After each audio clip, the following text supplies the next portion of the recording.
বৃষ্টির পানি আর পাহাড়ি ঢলে সুনামগঞ্জ ও ব্রাহ্মণবাড়িয়া সহ বিভিন্ন হাওরে তলিয়ে গেছে জমির পাকা আধা পাকা ধান, দিশেহারা কৃষক।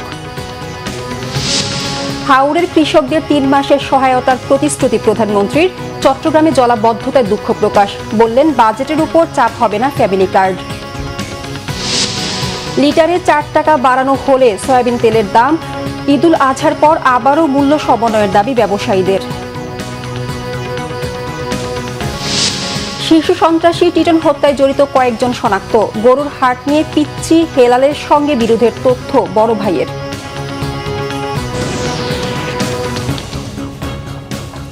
দেখছিলেন ক্রাউন সিমেন্ট সংবাদ শিরোনাম, এবার বিস্তারিত। পাহাড়ি ঢল আর বৃষ্টির পানিতে জলাবদ্ধতা সৃষ্টি হয়েছে সুনামগঞ্জের সবগুলো হাওরে। নিচু এলাকার পাকা আর আধা পাকা ধান তলিয়ে গেছে পানির নিচে। কোথাও কোথাও পানির নিচে ডুবেছে মাড়াই করা ধানও। বছরের একটি মাত্র ফসল হারিয়ে দিশেহারা কৃষক। এদিকে টানা বৃষ্টি ও উজানের ঢলে ব্রাহ্মণবাড়িয়ার হাওর অঞ্চলে পানিতে তলিয়ে গেছে প্রায় ৬০০ বিঘা জমির পাকা ধান।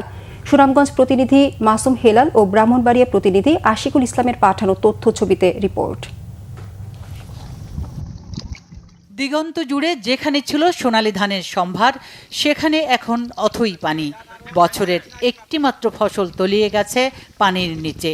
ঝড় বৃষ্টি বজ্রপাত উপেক্ষা করে হাওরে হাওরে আধা পাকা ধান কাটার লড়াইয়ে কৃষকরা। টানা বৃষ্টিপাতে বড় প্রধান জেলা সুনামগঞ্জের হাওরগুলোতে এখন এমন পরিস্থিতি। বৃষ্টিপাত না থামলে ফসলের আরও ক্ষয়ক্ষতির আশঙ্কা। বছরের একটি মাত্র ফসল নিয়ে বিপাকে কৃষকরা। এরই মধ্যে শাল্লা উপজেলার চাপাতির হাওর, ভরাম হাওর, ভান্ডাবিল হাওর, সদর উপজেলার দেখার হাওর, ঝাওয়ার হাওর, বিশম্ভর উপজেলার খরচার হাওর, তাহিরপুর উপজেলার শনির হাওর, মাটিয়ান হাওর, গুরমার হাওর সহ অনেক হাওরের নিচু এলাকার জমির ধান এখন পানির নিচে। যতটুকু পারছেন কাঁচা পাকা ধান তুলে আনার চেষ্টা কৃষকদের।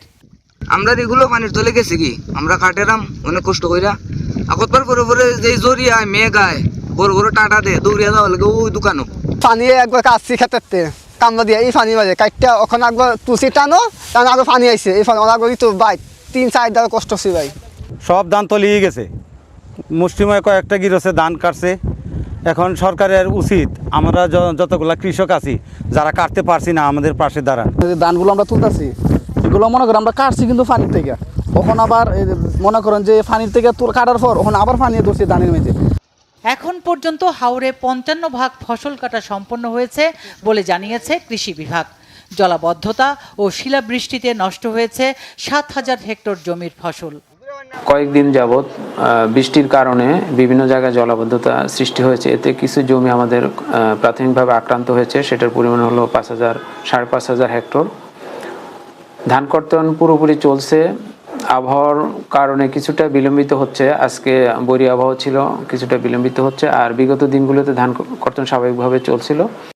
জেলা জুড়ে ফসল রক্ষায় নির্মিত সবগুলো বাঁধ অক্ষত আছে, তবে বৃষ্টিপাতের কারণে নদ নদীর পানি বাড়ায় সেগুলো ঝুঁকিপূর্ণ হয়ে পড়েছে বলে জানিয়েছে পানি উন্নয়ন বোর্ড। আমরা বাঁধে মনিটরিং করতেছি, বিভিন্ন জায়গায় যদি কোনো দুর্বলতা খবর পাই সেখানে আমরা ব্যবস্থা নিচ্ছি। তবে এখন পর্যন্ত আমাদের বাঁধের ঝুঁকিপূর্ণ কোনো জায়গায় আমরা তথ্য আসে নাই বা ওইরকম ঝুঁকিপূর্ণ অবস্থা তৈরি হয় নাই। তো গড়চা যেটা হয়েছিল সেটা আমরা ইতিমধ্যে আমরা এটা সলভ করেছি। এদিকে টানা বৃষ্টি ও উজানের ঢলে তলিয়ে গেছে ব্রাহ্মণবাড়িয়া জেলার হাওর অঞ্চল। ২-১ দিনের মধ্যে বৃষ্টি না কমলে ফসলের ব্যাপক ক্ষয়ক্ষতির আশঙ্কা করা হচ্ছে। অনেক জায়গায় ধান কেটে গাদা করে রাখা হলেও টানা বৃষ্টির কারণে তা শুকাতে পারছেন না। কোনো ধান ওই কাটতে পারি নাই, লুকোই পাচ্ছি না। এখন আমাদের ধান তলিয়ে যাচ্ছে, কোন যাও পারছি বাপ ভাই নিয়ে লাগছে আউরে যাওই নেওয়া যায়। ধান করছিলাম, ফসল ভালো হয়েছে, ভালো হইলে কামলা পাই না, মিশিং পাই না। কৃষি বিভাগ জানিয়েছে এরই মধ্যে প্রায় ৫০% ধান কাটা শেষ। এর মধ্যে হাওর অঞ্চলে প্রায় ৭৩% ধান ঘরে তোলা হয়েছে। সরেজমিন পরিদর্শন করে কৃষকদের প্রয়োজনীয় পরামর্শ দিচ্ছেন কৃষি কর্মকর্তারা। গত ২ দিনের বৃষ্টিতে নাসিরনগরের নিম্নাঞ্চল, হাওরের নিম্নাঞ্চলে ৮০ হেক্টরের মতো জমি, অর্থাৎ প্রায় ৬০০ বিঘা জমি ধান পানির কিছুটা নিচে, মানে কাটার উপযোগী অবস্থায় আছে, তো কিছুটা নিচে আছে। তো সেটা কর্তন চলছে। আমাদের কৃষি অফিসার সহ অন্যরা সেখানে সরজমিন পরিদর্শন করে কৃষকদেরকে পরামর্শ দিচ্ছেন। চলতি মৌসুমে ব্রাহ্মণবাড়িয়ায় বোরোর আবাদ হয়েছে 1,11,770 হেক্টর জমিতে। সুচরিতা সূচি, বাংলা ভিশন নিউজ ডেস্ক। এদিকে হাওড়ে ক্ষতিগ্রস্ত কৃষকদের আগামী 3 মাস সরকারের পক্ষ থেকে সহায়তার আশ্বাস দিয়েছেন প্রধানমন্ত্রী তারেক রহমান। সেই সাথে চট্টগ্রামের জলাবদ্ধতায় নগরবাসীর দুর্ভোগের দুঃখ প্রকাশ করে তিনি জানান, চেষ্টা করছেন যত দ্রুত সম্ভব সমস্যাটি নিরসনের। অন্যদিকে এক প্রশ্নের জবাবে প্রধানমন্ত্রী বলেছেন, পর্যায়ক্রমে সারা দেশে ফ্যামিলি কার্ড বিতরণ করা হবে, ফলে বাজেটে এটি কোনো চাপ তৈরি করবে না। আহমেদ সরওয়ারের রিপোর্ট।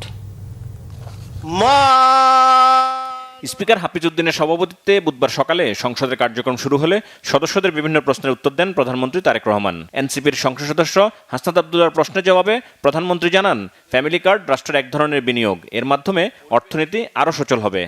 4 কোটি পরিবারকে আমরা ফ্যামিলি কার্ড দিব। আমরা পর্যায়ক্রমিকভাবে সরকার এটা দিবে। পৃথিবীর কোনো সরকারের পক্ষেই একবারে এটি করা সম্ভব না। প্রথম স্টেজে আমরা যারা ভালনারেবল ফ্যামিলি, আমরা তাদেরকে এই কার্ডগুলো দিব। কাজেই ধীরে ধীরে আমরা বাজেটটি তৈরি করব এবং ধীরে ধীরেই আমরা কার্ড দেওয়ার সংখ্যাটা ধীরে ধীরে আমরা বাড়াবো। এবং সেজন্যই আমরা মনে করি আমাদের যে সব হিসাব নিকাশ করেছি আমরা, তাতে করে বাজেটের উপরে কোনো চাপ পড়ার তেমন কোনো কারণ নেই। যে কটি ধরনের ডিফারেন্ট কাইন্ডের এই ধরনের প্রোগ্রাম আছে, আপনি যদি সবগুলোর অর্থ সহযোগিতা অ্যাড করেন, দেখবেন যে ফ্যামিলি কার্ডে যেই 2,500 টাকা দেওয়া হচ্ছে সবগুলো অ্যাড করলে সেটার পরিমাণ না। এবং এর মধ্যে আমরা দেখেছি, এর মধ্যে রিসার্চ করে অনেকগুলো মানুষ আছে বা অনেকগুলো ব্যক্তি আছেন যাদের উপরে রিপিটেশন হচ্ছে, যে একই সুবিধা কয়েকটি সুবিধা একজন ব্যক্তি পাচ্ছেন। তো সেগুলোকে আমরা কাট ডাউন করব। আর আপনি ইনফ্লেশনের কথা বলেছেন, আমরা অবশ্যই টাকা ছাপিয়ে দিচ্ছি না, আমরা টাকা ছাপিয়ে দিব না, বরঞ্চ আমরা মনে করি এতে ইনফ্লেশনটা কমে আসবে। সরকার দলীয় সংসদ সদস্য আবুল কালামের প্রশ্নের জবাবে প্রধানমন্ত্রী জানান, রাজধানীকে ক্লিন আর গ্রিন সিটি হিসেবে গড়ে তুলতে স্থানীয় সরকার বিভাগের আওতায় নানা পদক্ষেপ নেওয়া হচ্ছে। উত্তর সিটিতে 5 বছরে 5 লাখ গাছ লাগানো হবে। নাগরিক সচেতনতা ও সম্পৃক্ততা বৃদ্ধির লক্ষ্যে সাপ্তাহিক ভিত্তিতে জনসচেতনামূলক কার্যক্রম গ্রহণের পাশাপাশি বিশেষ পরিচ্ছন্নতা ও মশক নিধন কার্যক্রম জোরদার করার চেষ্টা করা হচ্ছে। কোরিয়া ভিত্তিক বেসরকারি প্রতিষ্ঠানের বিনিয়োগে মাতাইল ল্যান্ডফিলকে সমন্বিত সার্কুলার ইকোনমি ভিত্তিক বর্জ্য ব্যবস্থাপনা এবং জ্বালানি উৎপাদন কেন্দ্রে রূপান্তর করার মাধ্যমে সকল বর্জ্যকে জিরো বর্জ্যতে রূপান্তর করার পরিকল্পনা গ্রহণ করা হয়েছে। আমরা খেয়াল করেছি যে মানুষের সুযোগ সুবিধা, সেটি চাকরি বাকরির ক্ষেত্রে হোক, চিকিৎসার ক্ষেত্রে হোক, পড়ালেখার ক্ষেত্রে হোক, বাচ্চাদের সবকিছুই ঢাকা কেন্দ্রিক গড়ে উঠেছে এবং একদিন দুই দিক না, এটি বহু বছর ধরে গড়ে উঠেছে।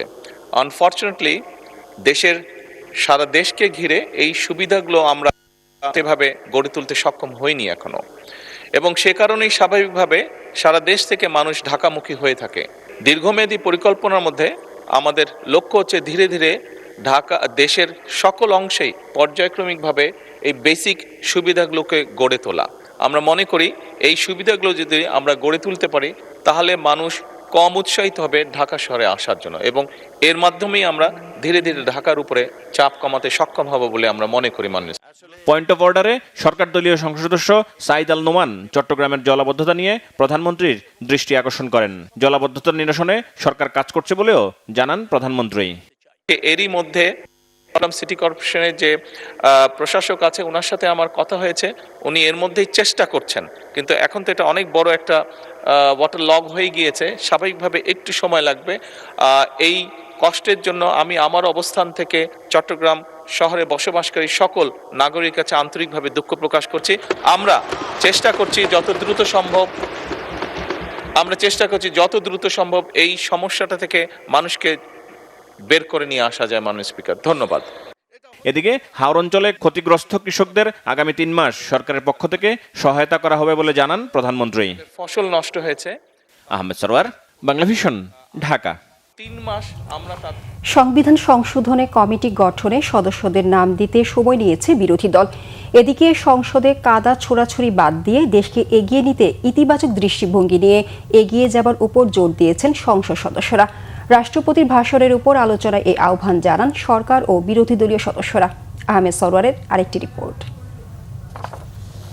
বিসমিল্লাহির রহমানির ডেপুটি স্পিকারের সভাপতিত্বে বিকালের সেশন শুরু হলে আইনমন্ত্রী সংবিধান সংশোধনে বিশেষ কমিটি গঠনে সরকার দলীয় সদস্যদের নাম ঠিক আছে জানিয়ে বিরোধী দলের প্রতি আহ্বান জানান তাদের সদস্যদের নাম দিতে। সংবিধান সংশোধন সম্পর্কিত বিশেষ কমিটি গঠন করার জন্য আগামীকাল আমরা চাই ওনাদের পক্ষ থেকে যদি 5 জনের নাম কালকে দেন, তাহলে আমরা এই কমিটি গঠন করে আমরা সংবিধান সংশোধন এবং জুলাই সনদকে সামনে রেখে সামনের দিকে এগিয়ে যেতে। বিরোধী দলীয় নেতা নিজেদের মধ্যে কথা বলে নাম দিতে হবে বলে জানান সংসদকে। আমরা চেয়েছি রিফর্ম, আর এখানে হচ্ছে আপনার অ্যামেন্ডমেন্ট। এই জায়গাটায় আগেও আমাদের ডিফারেন্স ছিল, এখনো এটা আছে। তো আমরা সেই রকম ওনাদের যে প্রস্তাবনারা দিয়েছেন সেটাকে আমরা নিলাম, শুনলাম, বাট আমরা পরে জানাবো, এখনই আমরা কিছু বলছি না এই ব্যাপারে। এরপর রাষ্ট্রপতির ভাষণের উপর ধন্যবাদ প্রস্তাবে বক্তব্য রাখেন সংসদ সদস্যরা। দেশ ও রাজনীতির বিভিন্ন অসঙ্গতি নিয়ে বক্তব্যে প্রাসঙ্গিক কবিতায় মনে হয়েছে সংসদে যেন কবিতা পাঠের আসর বসেছে। জুলাই সনদের কোনো শব্দ এখানে ওনাদের সুপারিশের মধ্যে নাই মাননীয় স্পিকার। এটা অত্যন্ত দুর্ভাগ্যজনক এবং দুঃখজনক। মাননীয় স্পিকার, এখন যদি বলি যে এটা কবে হবে, তাহলে ফিলিস্তিনি জাতীয় কবি মাহমুদ দারুইশের একটি কবিতার কথা মনে পড়ে। প্রেমিকা তাকে জিজ্ঞাসা করেছিলেন, মাহমুদ আমাদের দেখা হবে কবে? উনি বলেছিলেন যেদিন যুদ্ধ থামবে। প্রেমিকা জিজ্ঞাসা করলেন, যুদ্ধ কবে থামবে? উনি বললেন যেদিন আমাদের দেখা হবে। মাননীয় স্পিকার, ওনাদের সাথে আজকে আমাদের সম্পর্কের জায়গাটা এরকম চলে গেছে। কবে আমাদের মিল হবে? যেদিন ওনাদের শুভবুদ্ধির উদয় হবে। শুভবুদ্ধির কবে উদয় হবে? যেদিন আমাদের দেখা হবে। মানুষ আর এই হিংসা প্রতিহিংসা আর দেখতে চায় না। বক্তব্য আমি শেষ করছি। যাওয়ার আগে দ্বিতীয় বিশ্বযুদ্ধের একজন সৈনিক যুদ্ধ করেছে বিভিন্ন জায়গায় মাননীয় স্পিকার, পরে আসছে বার্মায়। বার্মায় আসার পরে নিজের দেশের কথা মনে পড়ে, তার স্ত্রীর কথাও মনে পড়েছে। তখন ঢাকায় কিন্তু লণ্ঠনের বাতি জ্বালতো। তো তিনি বলেছেন, পরের জন্য যুদ্ধ করেছি অনেক, পরের জন্য যুদ্ধ করেছি অনেক, এবার তোমার আর আমার যুদ্ধ। যদি বলো এত যুদ্ধ করে কি পেয়েছি? তিউনিসিয়ায় পেয়েছি জয়, উগান্ডায় পেয়েছি জনগণের ভালোবাসা, আর প্রতিবেশী বার্মায় পেলাম ঘরে ফেরার তাগাদা। আমি যেন সেই বাতিওয়ালা যে পথ রাস্তায় বাতি জ্বালিয়ে ফিরি, অথচ যার নিজের ঘরে জমে থাকে দুঃস্ব অন্ধকার। এই অন্ধকার আমরা কাটাতে চাই। আমার কথাটা শেষ করতে চাই রবার্ট ফ্রস্টের কবিতার 2-3টি লাইন দিয়ে। The woods are lovely, dark and deep, but I have promised to keep, and miles to go before I sleep, and miles to go before I sleep. রাষ্ট্রপতির ভাষণের উপর ধন্যবাদ প্রস্তাবের আলোচনায় বিরোধী দলীয় সদস্য এবং জামায়াত নেতা এটিএম আজহারুল ইসলাম সব ভুলে দেশকে এগিয়ে নেবার তাগিদ দেন। নিজামী সাহেবরা আমরা যখন গ্রেপ্তার ছিলাম, আমাদের মুক্তির দাবি বেগম খালেদা জিয়া করেছিলেন। তাহলে কি আপনি বলবেন যে উনি মুক্তিযুদ্ধ বিরোধী শক্তিকে বা দলগুলো লোকগুলাকে মুক্তির আন্দোলন করেছিলেন? কারণ উনি ঐক্যের রাজনীতি চেয়েছেন। দেশকে গঠন করতে হলে বিভক্ত রাজনীতির মাধ্যমে কোনো দেশ কোনোভাবেই এগিয়ে যেতে পারে না। তাই আপনারা যারা উপস্থিত আছেন, আমি আপনাদেরকে হেয় করার কথা বলছি না। একবার চিন্তা করেন, দেশপ্রেমিক বলি আমরা, গণতান্ত্রিক শক্তি বলি আমরা, কিন্তু আজকে আমাদের এমপিরা স্বাধীনভাবে চলতে পারছে না। আজকে আমাদের এমপি দিয়ে আক্রমণ করা হচ্ছে। মুক্তিযুদ্ধ বিষয়ক প্রতিমন্ত্রী ইশরাক হোসেন বলেন, এই সরকার 2008, 14, 18 কিংবা 24 সালের মতো নির্বাচনের মাধ্যমে নয়, জনগণের সরাসরি ভোটে ম্যান্ডেট পেয়ে এই সংসদে এসেছেন। আমাদেরকে যদি কেউ হুমকি ধামকি দিয়ে মনে করে সরকার পতন করবে, আমি আপনার মাধ্যমে মাননীয় সংসদ নেতার উদ্দেশ্যে বলতে চাই, আপনি খালি হুকুম দিবেন, ইনশাল্লাহ বিগত দিনে আপনার নির্দেশ প্রাপ্ত হয়ে আমরা যেভাবে রাজপথে অবস্থান করে জনগণের ভোটের অধিকার প্রতিষ্ঠা করার জন্য আন্দোলন সংগ্রাম করেছি, একইভাবে খুনি হাসিনাকে পতন করার জন্য আমরা যেভাবে আন্দোলন সংগ্রাম করেছি, আমাদেরকে যদি হুমকি দেওয়া হয় তাহলে সম্মানিত বিরোধী দলের প্রতি সম্মান রেখেই বলছি, আপনারা যদি আমাদেরকে পতন করার হুমকি দেন তাহলে বিরোধী দলের অবস্থান থেকে আপনাদেরকে পতন ঘটানো হবে ইনশাআল্লাহ। 91-এর 29 এপ্রিলের প্রলয়ঙ্করী ঘূর্ণিঝড়ে নিহতদের মাগফিরাত কামনায় সংসদে দোয়া করা হয়। আহমেদ সরোয়ার, বাংলা ভিশন, ঢাকা। সয়াবিন তেলের দাম লিটারে 4 টাকা বাড়িয়েছে সরকার। আন্তর্জাতিক বাজারে দাম বাড়ায় তেলের দাম সমন্বয় করতেই এই মূল্যবৃদ্ধি বলে জানালেন বাণিজ্যমন্ত্রী খন্দকার আব্দুল মুক্তাদির। তবে বাড়তি দাম নিলে বরদাস্ত করা হবে না বলে কড়া হুঁশিয়ারি তার। এদিকে নতুন দাম মেনে নিলেও ঈদুল আজহার পর আবারও মূল্য সমন্বয়ের দাবি জানালেন ব্যবসায়ীরা। রিপোর্ট করছেন ইমরুল কায়েস।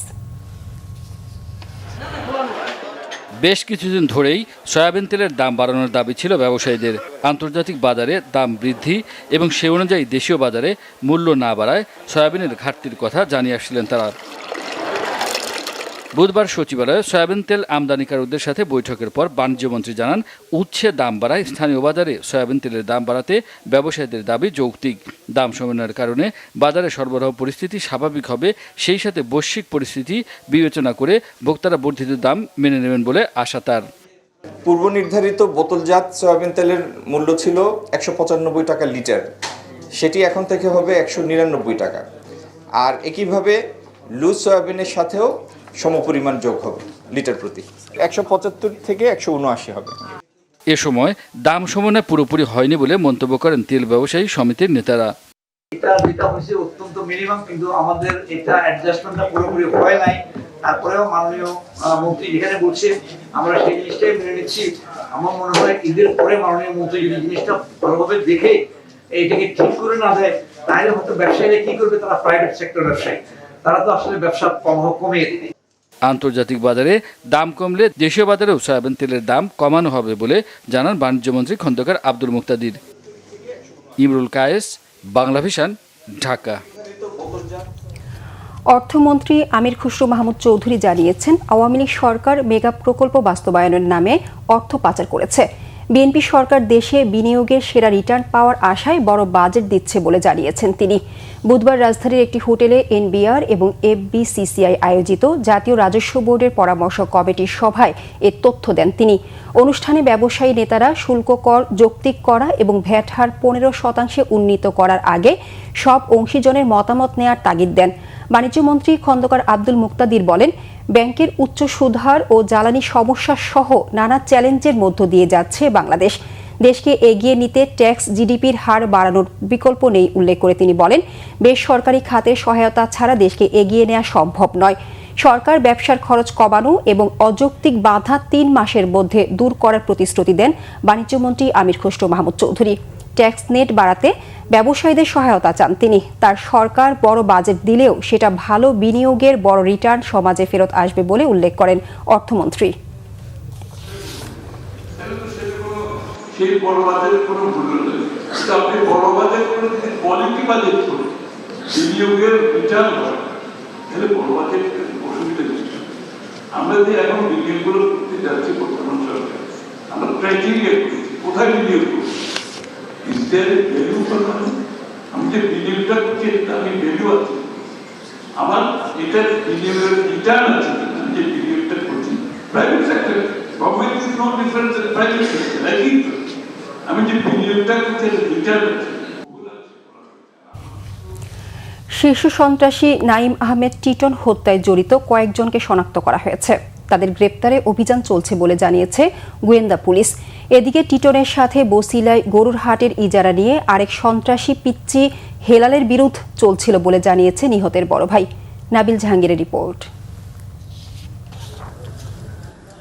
রাজধানীর নিউ মার্কেট এলাকায় দুর্বৃত্তের গুলিতে নিহত হন তালিকাভুক্ত শীর্ষ সন্ত্রাসী নাঈম আহমেদ টিটন। মঙ্গলবার রাতে প্রকাশ্যে টিটনকে এলোপাথারি গুলি করে ঘাতকরা পালিয়ে যায়। এ পর্যন্ত কাউকে গ্রেপ্তার করা সম্ভব হয়নি। এমন হত্যাকাণ্ডের কিনারা করতে না পারলেও ঘটনার পরদিন গোয়েন্দা পুলিশ বলছে আধিপত্য বিস্তারকে কেন্দ্র করে টিটনকে হত্যা করা হয়েছে। তবে কোন দ্বন্দ্বের জেরে এই হত্যাকাণ্ড তা খতিয়ে দেখছে পুলিশ। আধিপত্য বিস্তার নিয়ে আমাদের এখানে বিভিন্ন রকম গ্রুপ করে আবির্ভাব হয়। আমরা এদের ব্যাপারে খুব কঠোর অবস্থান নিয়েছি এবং আমি বললাম, আমি আপনাদেরকে আশ্বস্ত করতে চাই, অচিরে আমরা এই হত্যাকাণ্ডের সঙ্গে কারা জড়িত এবং হত্যাকাণ্ডের কারণ মূল উদ্ঘাটন সহ যারা জড়িত তাদের বিরুদ্ধে আইনগত ব্যবস্থা নেব। এদিকে রাজধানীর মোহাম্মদপুরের বসিলার গরুর হাটের ইজারা নিয়ে দ্বন্দ্বের শীর্ষ সন্ত্রাসী খন্দকার নাঈম আহমেদ টিটনকে হত্যা করা হয়েছে বলে মামলায় উল্লেখ করেছেন তার বড় ভাই খন্দকার সাইদ আক্তার রিপন। ওই যে নামগুলো দেওয়া আছে, বলছে যে এদের সাথে একটা ঝামেলা চলতেছে, পরে আবার বলছে না বড় ভাই এটা ঠিক হয়ে যাবে না, অসুবিধা নাই, দোয়া করেন। আমার জানা মতে কোনো বিরোধ ছিল না, ছোটোখাটো ঘটনা এমনি তো থাকতেই পারে, আমাদের সবার মধ্যে ভাই বোনদের মধ্যে হয়। এ ঘটনায় রিপন বাদী হয়ে 4 জনের নাম উল্লেখ করে অজ্ঞাতনামা আরও 5 থেকে 7 জনকে আসামি করে হত্যা মামলা করেছেন। নাবিল জাহাঙ্গীর, বাংলা ভিশন, ঢাকা। হরমুজ প্রণালীতে ইরানি জাহাজ ও নৌ বন্দরগুলোর উপর যুক্তরাষ্ট্রের অবরোধ সফল হয়েছে দাবি করে ইরানকে আত্মসমর্পণের আহ্বান জানিয়েছেন মার্কিন প্রেসিডেন্ট ডোনাল্ড ট্রাম্প। যুক্তরাষ্ট্রের আহ্বান প্রত্যাখ্যান করে কড়া জবাবের হুঁশিয়ারি দিয়েছে ইরানের সশস্ত্র বিপ্লবী বাহিনী IRGC। ইরানের উপর নৌ অবরোধ সফল দাবি করলেও চুক্তি না হওয়া পর্যন্ত অবরোধ অব্যাহত রাখার ঘোষণা দিয়েছেন ডোনাল্ড ট্রাম্প। অবরোধই ইরানকে চাপে রাখার একমাত্র উপায় বলে মন্তব্য করেছেন ট্রাম্প।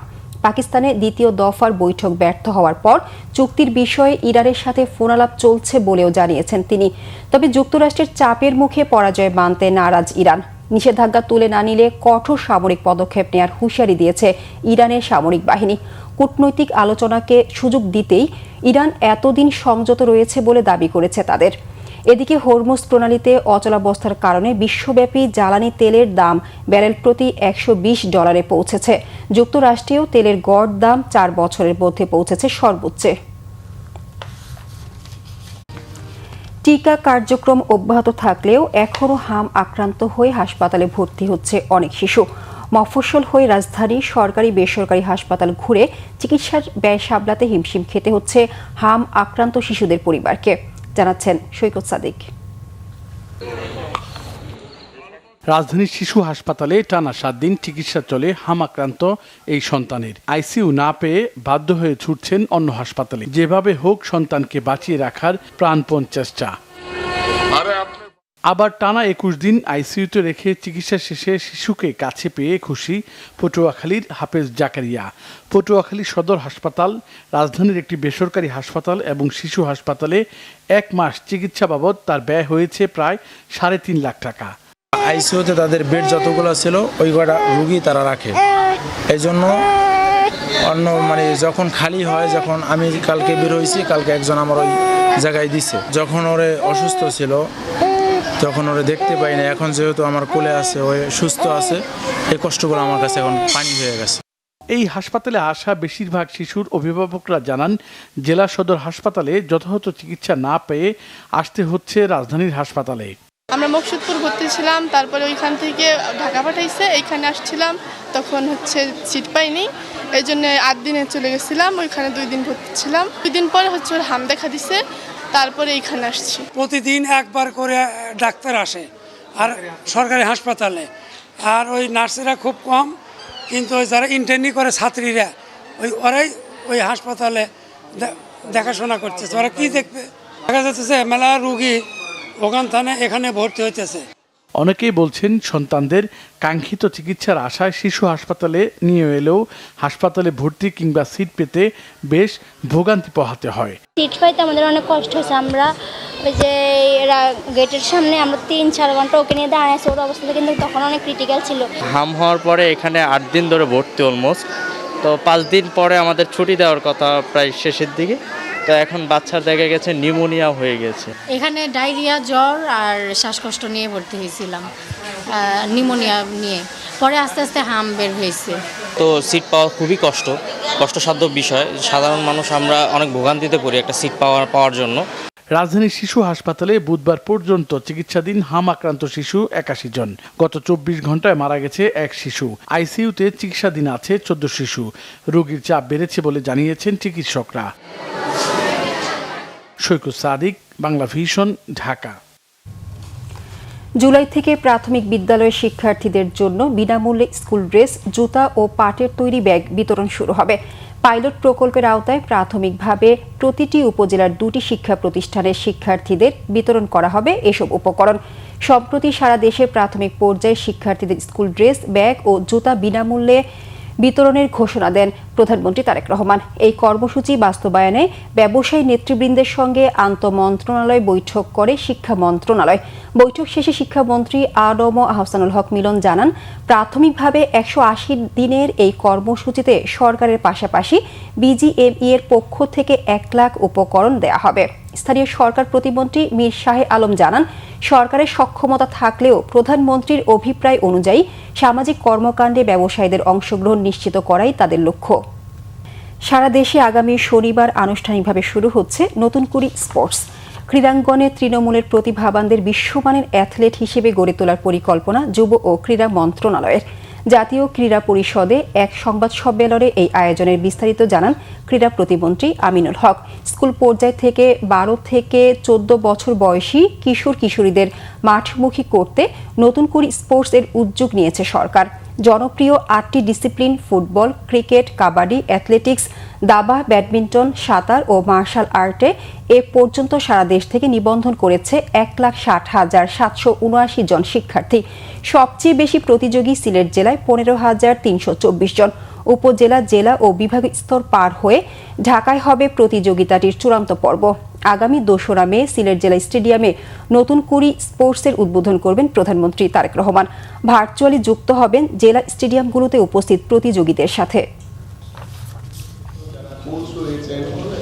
প্রশিক্ষক রয়েছেন তাদেরকে দিয়ে যাতে আমরা সেই প্রতিভাটা অন্বেষণ করে। আমি নিজেই এটার মানে পরীক্ষার ফাইনাল এক্সামিনেশনটা বলেন বা যেই বলেন এক্সাম বলেন সেটা আমি নিজেই নিব। সরাসরি কিন্তু মাঠে অবতীর্ণ হয়ে পরীক্ষা দিয়ে কিন্তু তাকে উত্তীর্ণ হতে হবে। তো এখানে কোনো কিছু করার বা ওই আমি চোখে দেখে নিলাম বা বাছাই করলাম বা কোনো প্রকার সদস্যদের কোনো প্রকার সুযোগ নাই ইনশাআল্লাহ।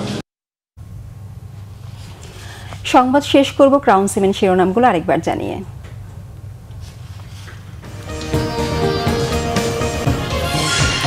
বৃষ্টির পানি আর পাহাড়ি ঢলে সুনামগঞ্জ ও ব্রাহ্মণবাড়িয়া সহ বিভিন্ন হাওরে তলিয়ে গেছে জমির পাকা আধা পাকা ধান, দিশেহারা কৃষক। হাওরের কৃষকদের 3 মাসের সহায়তার প্রতিশ্রুতি প্রধানমন্ত্রীর। চট্টগ্রামে জলাবদ্ধতায় দুঃখ প্রকাশ, বললেন বাজেটের উপর চাপ হবে না ফ্যামিলি কার্ড।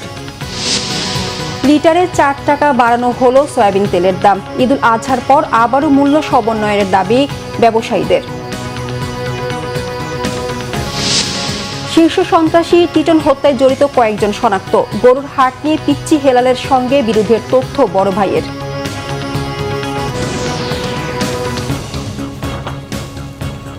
এই ছিল এখনকার মতো। পরের সংবাদ সকাল 10টায়, এর আগে 9টায় রয়েছে নিউজ টপ 10 দেখার আমন্ত্রণ রইল। এছাড়া বাংলা ভিশন সংবাদ ও সংবাদ সংশ্লিষ্ট অনুষ্ঠান দেখতে ভিজিট করুন www.bbnews24.com ও facebook.com/banglavisionnews এবং সাবস্ক্রাইব করুন youtube.com/banglavisionnews। ধন্যবাদ সবাইকে।